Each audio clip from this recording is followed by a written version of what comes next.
I should have known something was wrong the day Tom volunteered to format the deck. Tom never volunteered for anything. Not coffee runs, not Friday drinks, not even a leaving card.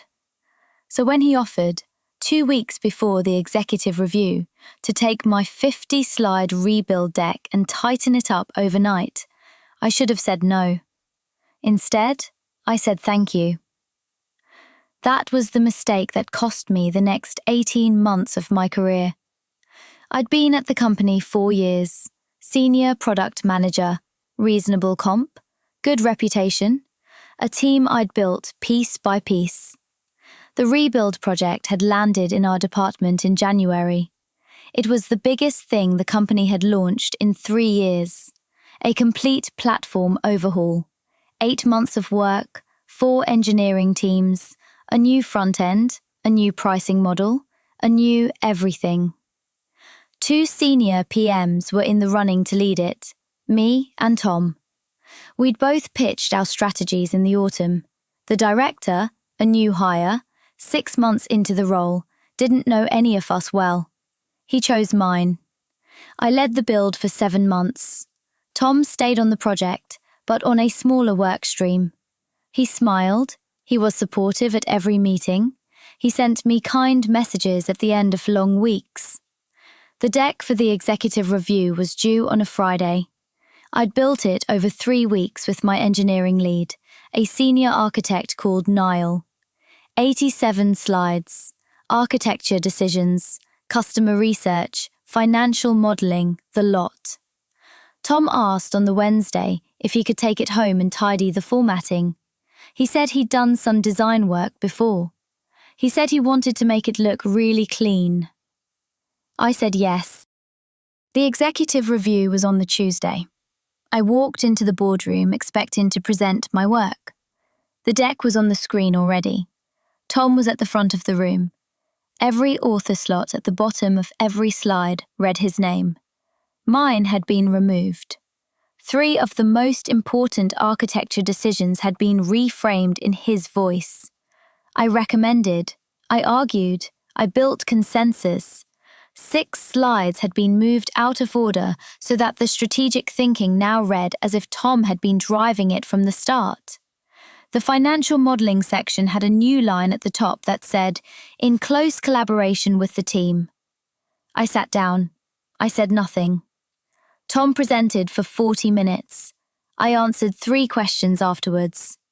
The director didn't know the history, congratulated Tom at the end. 2 days later, it was announced that Tom had been promoted to head of product for the rebuild rollout. I was kept on the project at my old level, reporting to him. I did not protest. I did not confront Tom. I did not raise it with HR. I did not write the email I drafted in my head on the drive home. Instead, I went to find Niall. Niall is the senior architect I'd built the deck with. He's the kind of engineer who saves everything. I asked him whether he still had the original deck, the one before Tom had touched it. He said yes. I asked him whether the version history was still intact in the shared drive. He said yes. I asked him whether he'd be comfortable making me a clean copy and timestamping it formally in a way I could keep. He said, "I was wondering when you'd ask." He sent it to me that evening. Original deck, original author tags, original architecture decisions, original financial modelling.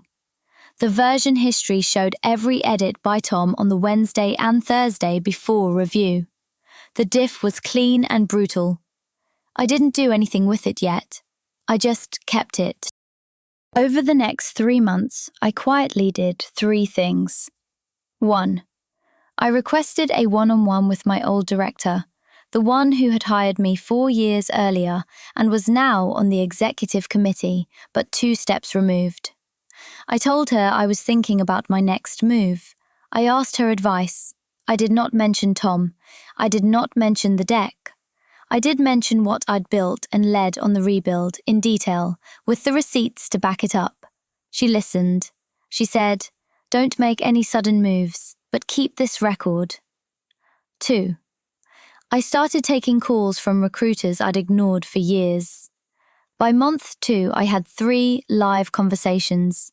By month 3, I had 2 offers, one of them from a direct competitor for a director of product role at twice my comp. 3. I documented everything I'd built on the rebuild in my own personal portfolio with dates, drafts, and emails, not in a way that breached the company's NDA, just enough that my work was provable in an interview, in private, to a hiring panel. I accepted the competitor's offer in late autumn. I gave my notice politely, 2 weeks. The director, the new one, was surprised. Tom told me with a smile that I'd be missed. I shook his hand at my leaving drinks. I gave the standard speech. I left. The day before my last day, the director took me out for coffee. He was a decent man. He just didn't know what had happened. I didn't intend to tell him, but he asked me, gently, if there was anything I felt the company should know before I left. I thought about it. I said one sentence. I said, "It might be worth checking the version history of the rebuild deck before the next big project." He looked at me. He didn't say anything. He sipped his coffee.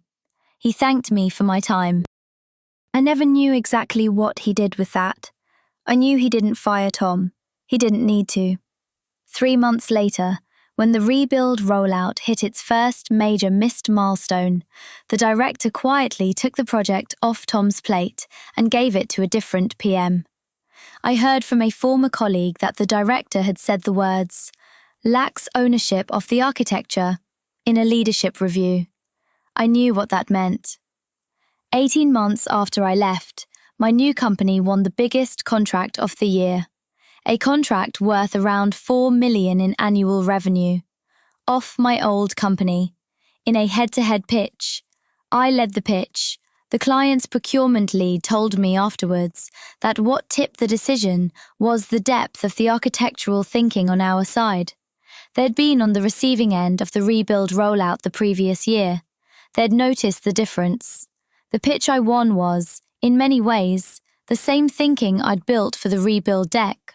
The version Tom had presented as his. I was promoted to VP of Product 2 months after that contract closed.